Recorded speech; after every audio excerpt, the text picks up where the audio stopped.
Hello friends, welcome to another game tutorial. Today I'm going to show you how to color grade an image with Gimp.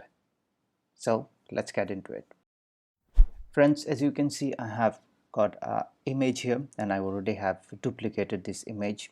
We are going to edit this picture and then later we'll compare this one with the unedited version of this image.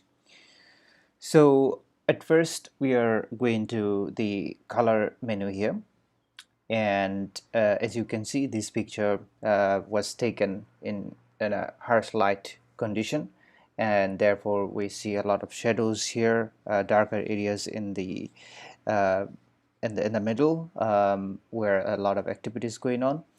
So that needs to be corrected, and also I think some blue can be added to bring a better look into this image. So to do that, we go to color menu, and then from there we can first go to curve, and then we're going to levels. So the curve actually indicates we can see the histogram and we can see where the issue is.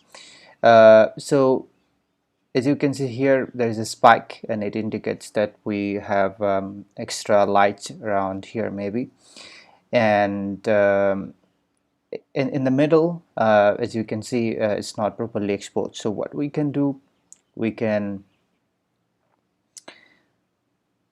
just increase the value here slightly.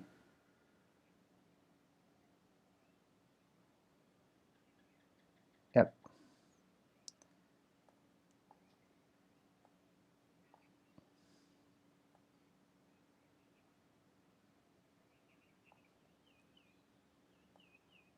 All right, so now we can see the difference. So you can see the image has been brightened up. All right, and then we go to the color menu again, and from there levels. That is most effective actually, but I just showed the other one as well, but I mostly use the levels. So here you can work with every channels, and in that case you will have to select the value. Otherwise we can work with separate colors like red, green, blue, and so at this moment we are going to use the value. And these histogram is actually, we can go with any of this. So these histogram actually, the left side is indicating the darker pixels and the right side is indicating the brighter pixels, and the middle line here is indicating the midtones. So I think the darker line is already in the edge, and also the brighter one, so we don't need to change them too much. However, probably we'll be brightening up slightly, so that will affect the overall image. Yep. And then we're going to adjust the midtone line, and if we take it to the right side, that is going to affect the midtone area predominantly. Yeah. Yeah, and then depending on the image you edit, you can similarly adjust like particular colors. Like if you want to adjust the blue, you can similarly do the same, but for this image we don't need to do that. And let's see the difference. Now we go to the color menu again, and from there hue and chroma. So here we are going to increase the light and hue a bit, probably 3. Yeah, right. So next, going to the color menu again, and from there color balance. Here in this dialog box we can adjust the color separately based on shadows, midtones and highlights. So I think the shadow area is pretty much okay, and the highlights is okay too, but we'll see. But in the midtone areas here in the water, perhaps we can increase the blue color a bit, So to do that, already by default midtone is selected. So now we go to the third line here. So as you know, the opposite of yellow is blue, so that we can increase this line into towards blue, so that will bring some sort of blue effects.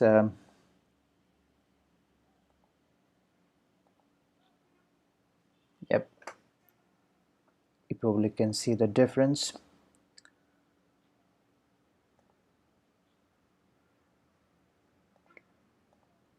So similarly, if we want to get some blue in the sky area, we can do the same.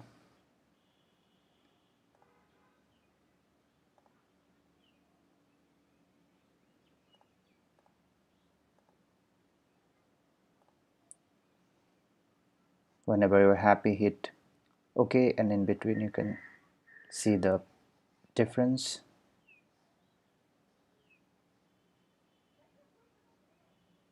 Okay, I think it looks good. Hit OK.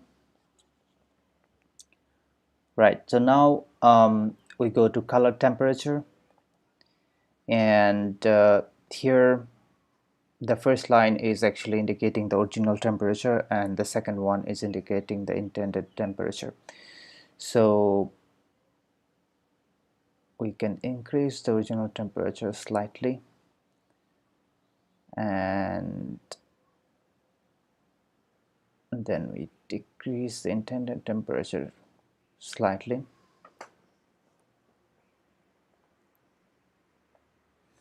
and then let's see the difference. All right, now it looks better in my opinion. So the next thing is we can increase the saturation a bit, and then we go to brightness and contrast. Let's increase contrast a bit.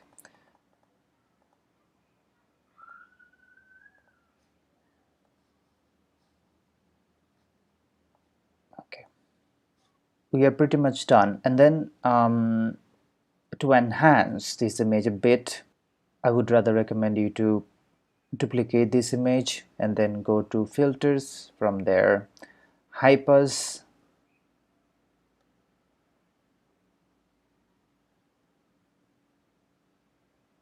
and then we increase the standard deviation value to, let's say, 8. So what this particular filter does is that it brings the objects into focus. It clears things up a bit.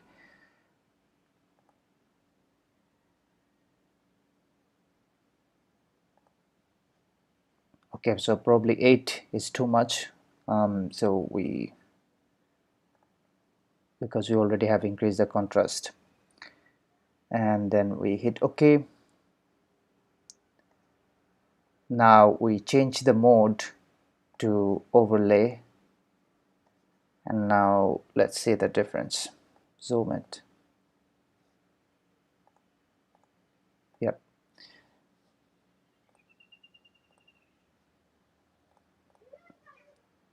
Alright, so now we merge this particular layer with the other one.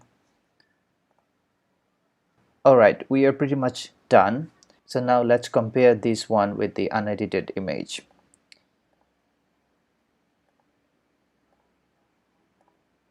There's a lot of difference, right? Anyhow, color grading depends on your own taste and expectation. You can spend time using all these tools available under color menu, and you can see how it goes. I just wanted to show you how you can use these particular tools to color grade with Gimp. So friends, I hope this tutorial will help you. Thanks for watching. I'll see you next time. Goodbye.